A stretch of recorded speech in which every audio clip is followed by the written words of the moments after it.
got it. Yeah. Right now at 5, school threats and now an arrest. Why teachers credit students for keeping their campus safe. Plus, Manhunt Day 2, a big break today as Henderson police keep looking for a man they say hit 3 people while speeding away from officers. And diamonds are forever. How you can save thousands on Valentine's Day jewelry. But first tonight, a mom now arrested some 32 years after her son went missing right here in the valley. Police right now are bringing her back to Nevada as we speak. Officers now say a person trying to steal the boy's identity drew investigators back to the case. 13 Action News anchor Yasmin Hassan explains what police have that put the mother behind bars. Yasmin. Witnesses say his mother, Amy Fleming, told police back in 1986 that they were all at a swap meet with her fiance, Lee Luster, when they somehow lost track of her child. Well, today we learned that most of the witnesses told police they never saw the child there that day. In fact, neighbors say they haven't seen him for weeks. Shortly into the investigation, the early investigation, we did the missing child, and we did the canvas, and we did interview of people at the swap meet, we did interview neighbors, et cetera, over the first initial days. I knew in my heart of hearts the child was not there. Detectives say that Fleming and Luster were both lying during the investigation, so they were charged with obstructing justice. Now, when they were in jail, police say they wrote letters to each other. Those letters were ripped into tiny pieces, but they were saved, although no one looked into them until a year and a half ago. That's when someone tried to get a birth certificate using Francione's name. Now, that person is not connected to this case, but it did lead detectives to look back at the evidence and those letters. In one of them, Fleming wrote, "What happened was totally unintentional. I'm sorry. You know that." Now, Fleming has been charged with open murder, and we did ask police today about Luster to see if he has been arrested, and they did say this is still an ongoing investigation. And tonight at 6, I'll have more on their background and criminal history. Reporting live, Yasmin Hassan, 13 Action News, elevating Las Vegas. Yasmin, thank you. Certainly a lot to comb through there for those investigators. Well, right now, threats against 2 CCSD schools are under investigation. They were made against Basic High School and also Chaparral High School as well. And Superintendent Jesus Jara confirms the threats were made on social media, then they were reported over the weekend. Well, CCSD police say that a juvenile was taken into custody at Basic and charged with making terroristic threats. They also got information about threats to Chaparral, but as of right now, they have not been able to determine the source. Well, developing now, Henderson police say they have found the vehicle involved in a police pursuit over the weekend. Detectives say the driver hit 3 people in a crosswalk while trying to get away from officers. And that driver is still on the run tonight. And 13 Action News reporter Austin Carter is live where that crash happened. And Austin, the question is, do police have any idea who the suspect is? Well, Todd, Trisha, right now they don't. Although that stolen vehicle was found, the suspect was not, and police really don't have a good description of who this man is. That's why they're hoping whoever may have been in the area of this crosswalk here yesterday afternoon will be able to help police lead them to an arrest.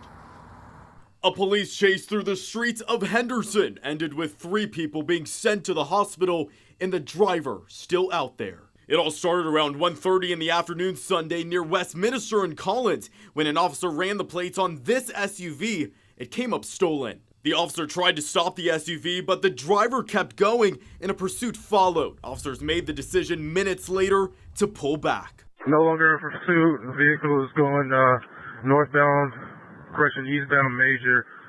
Speeds are approximately 80.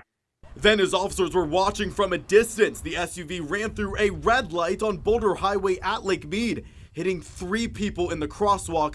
2 of them are still in critical condition tonight. Henderson police say vehicle pursuits pose a danger not just to the officers trying to nab the suspect, but the lives of others on the road. And in the case of this pursuit, calling the chase off still ended in tragedy. Take the weather, inclement weather at one point, speeds, his disregard for safety and the well-being. He had no concern for the health and welfare of anybody.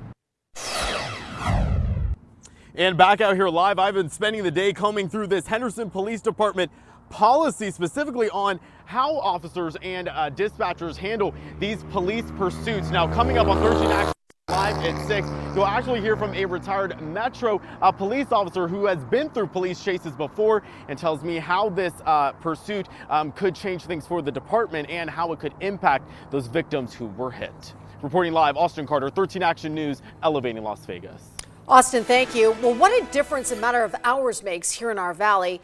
Snow seen in several parts of town last night. Now clear skies are ruling over Las Vegas. Well, 13 First Alert meteorologist Dan Bronis explains that we're not done with this cold just yet, Dan. No, not at all. Overnight tonight, you guys, temperatures will be dropping once again to the same temperature, if not colder than what you woke up to this morning. So still quite cold, but hey, we've been at this temperature a few times already this year. Right now, it's a little cool out there for the afternoon. We got the sun shining at least. Winds aren't too bad. Temperatures in the upper 40s and lower 50s right now. Mostly clear skies. We're going to keep it that way tonight. That's why temperatures are going to once again cool off to really cold temperatures. We're talking at freezing for most areas around town. Some places back into the upper 20s, very similar to this morning. But we do have warmer temperatures inside, but with it, more rain. That forecast is still coming up. Dan, thank you. Some major traffic troubles now to warn you about. Now, they're going to last for weeks on the 15th, so it's going to be a bit of a nightmare here. Starting tonight at 10 p.m., NDOT is closing the northbound 15 off-ramp to westbound Charleston and the Charleston on-ramp to 15 North. Now, this is all going to happen over the course of the next 45 days, so this is going to go into March.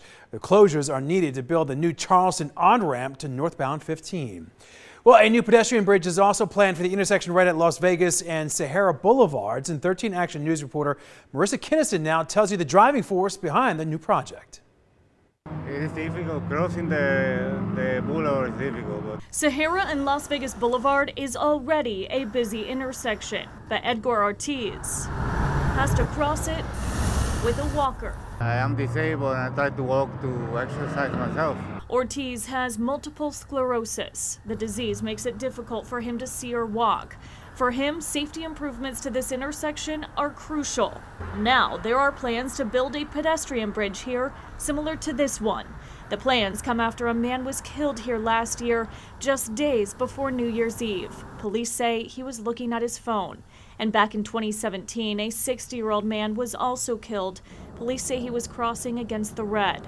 The plans do include elevators for people like Ortiz, who says he won't need help crossing this street anymore. And sometimes people walking with me, they help me. Well, teachers in Denver walked out of their classrooms today demanding higher pay. It is the first teacher strike in Denver in 25 years. It comes after more than a year of failed negotiations between the Denver Classroom Teachers Association and public schools.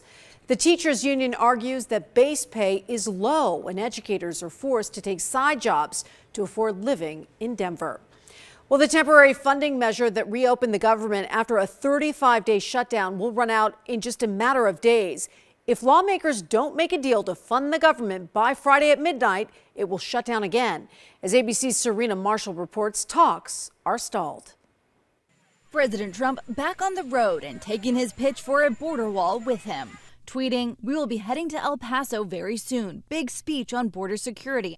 The president has often used the border city as an example. The border city of El Paso, Texas, used to have extremely high rates of violent crime. With a powerful barrier in place, El Paso is one of the safest cities. Before he's even arrived, though, city officials offered a rebuttal of the president. For the president to claim we are safe because of a wall is an insult. And the El Paso Times evaluated FBI data from 2 years before the fence was built to 2 years after and found the violent crime rate in El Paso actually increased 17% during that time. Most arriving in the country now claiming asylum. Both of my parents were assassinated by death squads in my country. And according to Customs and Border Protection's own data, roughly 4% of all arrests were criminal aliens. Lawmakers only have 4 days to come to a deal, and right now the two sides disagree over the wall and how many unauthorized immigrants they can detain. This has become pretty much an ego negotiation. This really isn't over substance. Over the last 24 hours or so, the goalposts have been moving from the Democrats. Democrats want to limit the number of beds at detention centers, hoping to force ICE to prioritize violent criminals, while Republicans want the bed numbers to go up, putting their hopes of announcing a deal today on hold. If they can't come to a deal, the White House says the president still has two options: shut down the government again or declare a national emergency. Serena Marshall, ABC News, Washington. 10 days after scandals started rocking Virginia, there are now calls for the state's top politicians to resign. Lieutenant Governor Justin Fairfax now facing sexual assault allegations by two women. Well, he claims both encounters, though, were consensual and is now calling for an FBI investigation. And the state's governor, Ralph Northam, addressed the allegations against Fairfax as well as his own scandal on CBS. And if these accusations are determined to be true, I don't think he's going to have any other option but to resign. I'm not going anywhere. I have learned from this. I have a lot more to learn. Well, it was this photo right here featured on the governor's 1984 yearbook page that first ignited the controversy. But Northam claims that he is not in that picture, but did admit to appearing once in blackface. Now, if Northam and Fairfax both resign, Virginia Attorney General Mark Herring would become governor. But after admitting that he too wore blackface in the past, his political future right now is also unknown. Well, if you are a baseball lover and you would like to work at the Las Vegas ballpark, guess what? They're hiring. There's a job fair at the new stadium next week. That's being held next Saturday, February 23rd from 9 a.m. until 7 p.m. at Crimson in Red Rock Casino. Only part-time positions are available right now. So which is better, a real diamond or one cut from the lab? It takes more than just looking at it like this for me to be able to tell whether or not it's a natural diamond. New at 5, why experts say you need to consider more than the price when shopping for Valentine's Day. Plus, prices are going up again on stuff we need around the house. Contact 13 breaks down what's getting more expensive. And more teens picking up tobacco products. I see it in my school, and I know a lot of people see it in their schools. The epidemic level numbers parents need to be aware of. New video out of Wisconsin shows exactly why you need to stop at a red light no matter what the weather conditions are. A semi-truck didn't stop and slammed into a patrol car, temporarily trapping the officer inside. Well, that driver was cited. Fortunately, though, the officer was not hurt. Nearly 5 million high schoolers say that they have used some type of tobacco product in 2018. Now, that is up 3.6 million from 3.6 million in 2017. Well, it works out to be about 1/4 of high school students, according to new numbers from the CDC. Well, 28% say that they used e-cigarettes frequently in 2018. I see it in my school, and I know a lot of people see it in their schools. There's a running joke in my school that kids want to, there's a petition that says let's remove toilets from the jewel rooms. Well, the CDC says while teen e-cigarette use went up, other teen tobacco use stayed flat. Well, from Contact 13, get ready to shell out more money for things that you use daily, from gasoline to everyday products. Prices on the basics are going up to increase profits and offset some production costs. Now, that's according to the Wall Street Journal, which reports prices will go up on toothpaste, shampoo, cleaning products, paper towels, toilet paper, and diapers. It also reports many companies just raised prices last year, and most of those companies came out ahead. And gas prices around the valley are starting to rise again. That's according to GasBuddy.com. Experts there say in the weeks ahead, the summer blend of gas will be available, pushing prices higher. Now, the average price for a gallon of regular in the valley right now is $2.88 a gallon, and the cheapest, by the way, that you'll find around town, $2.61. Well, new at 5, we are now just days away here from Valentine's Day, but before you buy expensive jewelry, you should also know that not all diamonds are equal. And reporter Jackie Calloway explains why the origin of your diamond could save you thousands of dollars. Real is rare, or is it? You can't tell. Can you tell the difference between these two 1-carat diamonds? How much is this one? $3,400. And the traditionally mined 1-carat? $6,900. These stones rate identical in color, clarity, and carat weight. This is a pure grown diamond from a controlled environment. But the difference in price adds up to as much as 40%, all because of the stone's origin. Was it grown above or below ground? To grow diamonds, we begin with selecting the perfect diamond seeds. Diamond Grower Pure Grown shows us how it's done. Scientists inject diamond seeds with methane gas and hydrogen. They recreate in 3 months what occurs over millions of years in the earth. Tell me if you see any differences in them. Actually, no, I do not. There's no way to tell with the naked eye between a lab-grown and a mine-grown diamond. Even a gemologist must turn the stone on its side and look for a lasered inscription to determine the origin. It's a bad investment. Julie Weintraub, owner of the Gold and Diamond Source, says consumers need to consider more than the difference in price. The market is about to be inundated with these lab-created diamonds. So that means their value is going to be very little. You might save $2,000 or $3,000. But you're going to lose all the investment that you put in that. It takes more than just looking at it like this for me to be able to tell whether or not it's a natural diamond. Graduate gemologist Susie Crump agrees lab-grown diamonds are difficult to distinguish under a microscope when compared to mined stones. It's a decent diamond. Only time will tell whether man-made diamonds hold their value. Customers also need to inform themselves when they buy. Bond Diamonds Operations Manager Frankie Brant Pathel predicts the mines will run dry in 30 to 40 years, which will increase the value of all real diamonds. The stone has grown 75% in value since 2009. Oh, very interesting, right? Well, according to an American Express report, an estimated 6 million people will pop the question on this Valentine's Day, with an average ring costing some $2,400. Wow. Well, we have a full list of all the hot spots around Las Vegas for Valentine's Day online. Just go check it out at ktnv.com. It's not cheap to get engaged or get married, is it? It's expensive. Well, all the snow and cold temperatures closed the Red Rock Scenic Overlook and Visitor Center for a few hours because of the icy conditions, but it reopened around 11 o'clock this morning. Red Rock Canyon says not to let the chill stop you from visiting, but it is cool. That is a gorgeous shot. Isn't that My great? goodness. It's one of the best things about the valley when the snow comes to look at those mountains, Dan. Oh, absolutely. Today, just great driving into work. That snow level low, obviously. We saw snow in the valley, but made for a beautiful sight. Temperatures, you're feeling it though. It is cool outside. Right now we're sitting at 49 degrees Las Vegas, 47 out in Anthem. Current temperature in Prim, 51 and 54 Pahrump, and temperatures tomorrow will be a little warmer. There's some good news. We've been below average over the last 7 days, and you know what? Over the next 7 days, we may see 1, 2, possibly 3 days above it, but majority of the days staying below average. All right, tomorrow, still below average, but warmer than today, 56 degrees at McCarran. Overnight low, it's going to be cold tonight, not freezing at the airport, but other temperatures around town, about the same that you woke up to this morning. 27, that forecast low for Anthem, 54 tomorrow afternoon, so a nice rebound. 31 Centennial Hills and 30 Boulder City. So many spots on the outskirts of town will hit 32 or colder once again tonight. Futurecast showing you mostly clear skies tonight. That's why temperatures will be dropping. Bring the pets inside, just too cold for them.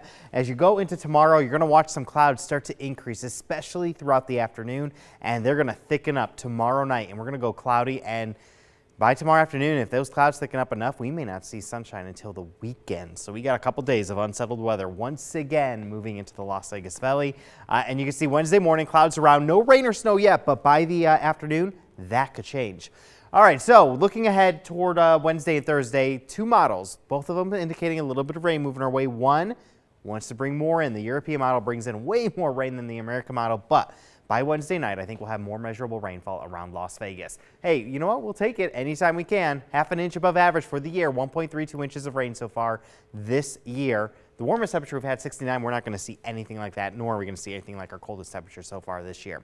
Temperatures in the mid-60s for Friday. Start off the weekend, not too bad. They'll drop through the weekend as winds pick up, but the winds are going to pick up more so Wednesday, Thursday with that chance of rain. I think the heaviest rainfall will move in Wednesday night, possibly lasting into the early hours of Thursday, and that is Valentine's Day and looking like a nice cool one, but still closer to average. Dan, thank you. Well, the Mob Museum right now is encouraging learning, so how it's going out into the community to try and teach students and also seniors about Las Vegas history. And at 6 o'clock tonight, 2 threats at 2 Valley schools sparking concern. What the district says parents need to know about their kids' safety. Well, the Mob Museum is starting programs for students and seniors. Management will introduce students in 4th through 12th grades to topics in Las Vegas history, constitutional law, and criminal justice as well. The first program covers the St. Valentine's Day Massacre, and that's going to take place at a senior living facility on February 13th. Toys R Us is finalizing plans for a comeback When the toy store liquidated last year, its lenders got possession of intellectual property. Well, that included the Toys and Babies R Us brands and Jeffrey the Giraffe. Now, former executives are working to bring those brands back to a new company they made called True Kids. Just in time for the holidays too, right? Of course. All right, outside, you guys, we got more changes with that forecast. More rain in Las Vegas starting Wednesday. Probably Wednesday evening for that commute. Could be a little wet. Keep that in mind. Winds are going to pick up, but temperatures actually going up. 60 degrees returns by Thursday with more showers possible for Valentine's Day. Another busy week. Thank you, Dan. And coming up later in tonight's ABC Primetime lineup, it begins at 8 o'clock with The Bachelor. At 10 o'clock, The Good Doctor. Then stay up with us tonight for 13 Action News live at 11. We hope to see you then. Well, that's our news for now at 5 o'clock, but please stay with us for ABC's World News Tonight. Coming up next. Remember, we're always on at ktnv.com, our mobile app, Roku channel, and Apple TV as well. We'll see you back here in 30 minutes for 13 Action News live at 6.